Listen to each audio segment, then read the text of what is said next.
Ladies and gentlemen, welcome to another edition of World Talks here on TVP World. I'm your host, Benjamin Lee, and please join me and my guests on this next interview. Now, according to Reuters news agency, a top-level U.S. official, Keith Kellogg, is expected to meet with Belarusian leader Aliaksandr Lukashenko, the most senior American visit to Belarus in years. Now, this trip comes amid hopes for renewed diplomacy around the war in Ukraine. And to unpack the implications for regional politics and U.S.-Belarus relation, we're joined by Aliaksandr Papko, political scientist at the University of Warsaw and analyst at the Center for Media, as well as Valery Kavaleuski, executive director of the Euro-Atlantic Affairs Agency, a seasoned observer of Belarusian diplomacy. Hello, guys, and welcome to TVP World.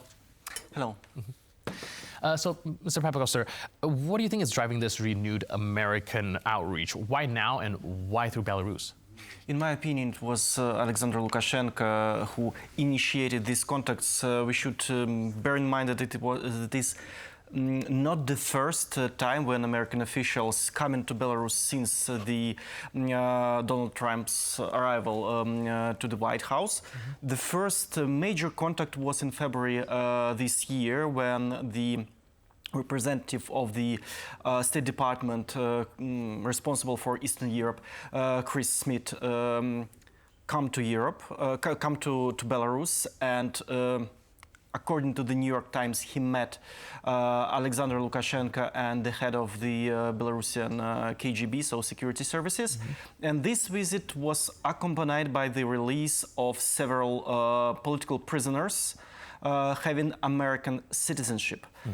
And before this visit, Alexander Lukashenko started to release some political prisoners, just giving signals to Washington and declaring the openness to the dialogue. But the goal of this dialogue isn't clear, because we have four parties here, in principle. Alexander Lukashenko, who wants some sanctions to be released, some sanctions on potash producers and banks.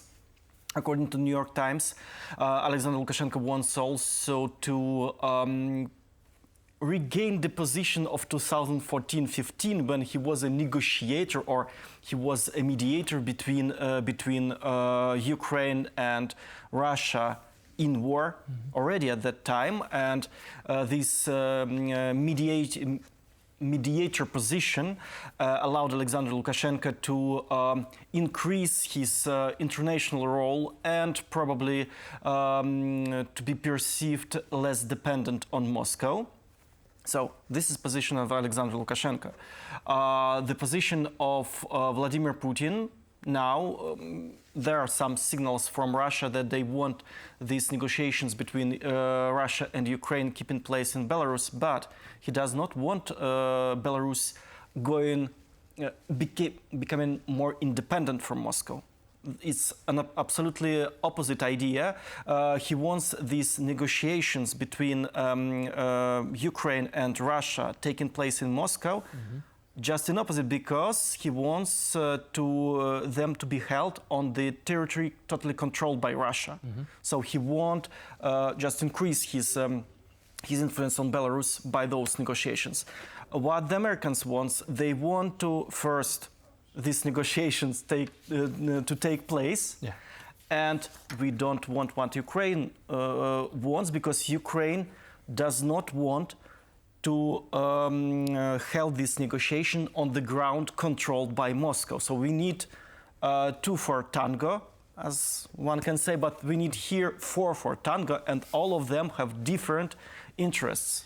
Right, so it's going to be very hard to not step on each other's toes in this very intricate dance. Mr.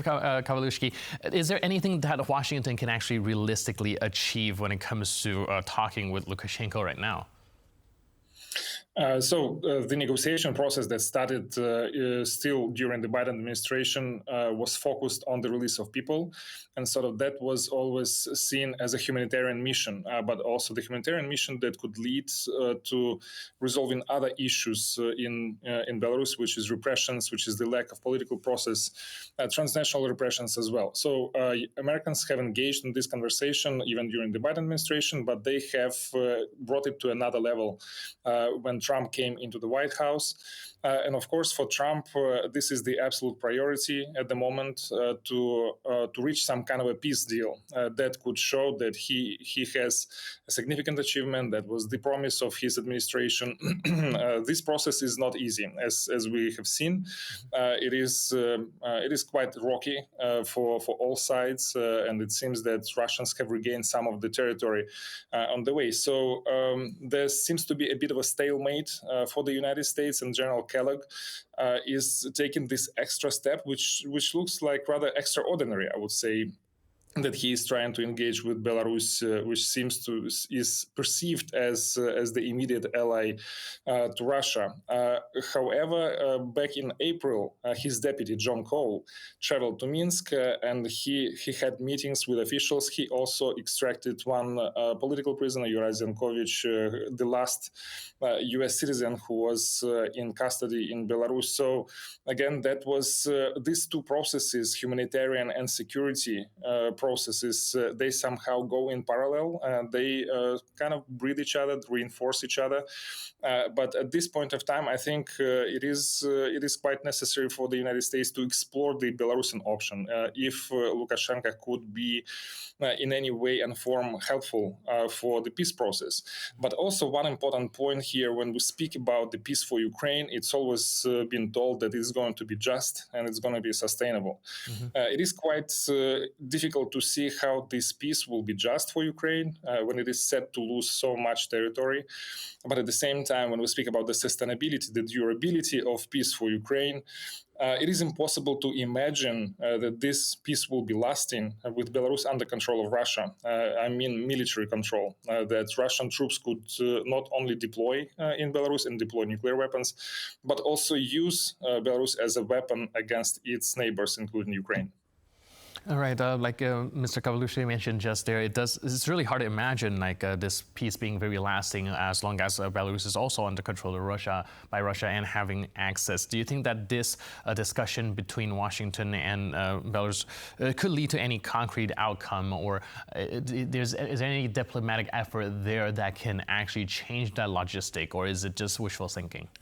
I can only hope that Alexander Lukashenko will release some political prisoners, but as I said, it's very hard to expect some concrete, long-lasting measures in the in two main directions of those negotiations. First, peace in Ukraine. Now, Trump administration is negotiating only ceasefire, which cannot be lasting, and the place where this ceasefire is negotiated is not so important, in fact.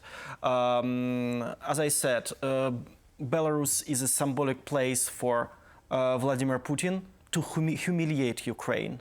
And I think that the chances that those ceasefire negotiations will take place in Turkey or in Saudi Arabia are much higher.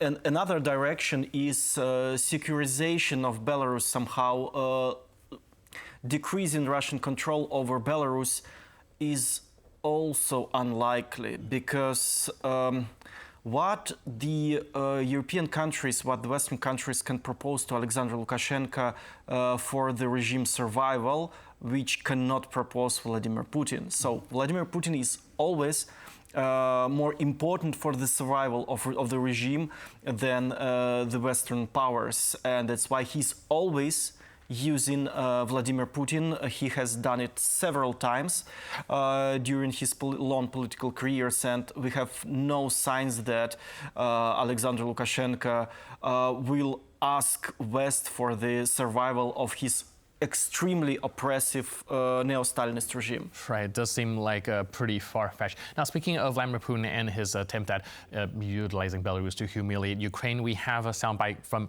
Putin himself discussing further ceasefire negotiations and seeming to want to involve Ukrainian President Volodymyr Zelenskyy. Let's take a look, and I'm hoping to get your opinion on it, Mr. Kavaleuski, afterwards. We are ready to meet, and by the way, I said that I am ready to meet with everyone, including Zelenskyy. Yes, that's not the question. If the Ukrainian state trusts someone to negotiate, for God's sake, let it be Zelenskyy. That's not the question. The question is, who will sign the document? So, Mr. Kavaleuski, sir, do you think that this is any sort of genuine request, or do you think that there is still some plan behind that, perhaps when it comes to negotiation with the Ukrainian president? Well, I think that Putin has been trying to undermine Zelenskyy in all possible forms with all methods. Now he's questioning his legitimacy because Ukraine did not have presidential elections last year according to the schedule, but because of the war, they decided to postpone it until later date. So this is one of the ways to put pressure on Ukraine, to put pressure also on Western allies of Ukraine to highlight this issue with non-elections last year and casting doubt over Zelensky's legitimacy. But nevertheless, we see that the Western countries are pretty much aligned with Ukraine, and there is no question for them other than for the United States, who are trying to here and there throw in this argument in the conversation. All right, so we'll have to see how the situation develops, and of course, we'll have to see how Keith Kellogg's dialogue with Lukashenko will go. But in the meantime, thank you guys so much for being here, your input and insight. Really appreciate it. Thanks for being with us on TVP World. Thank you very much. Cheers. And thank you for tuning into this edition of World Talks. But for more news, update, and commentary, please stay tuned to TVP World.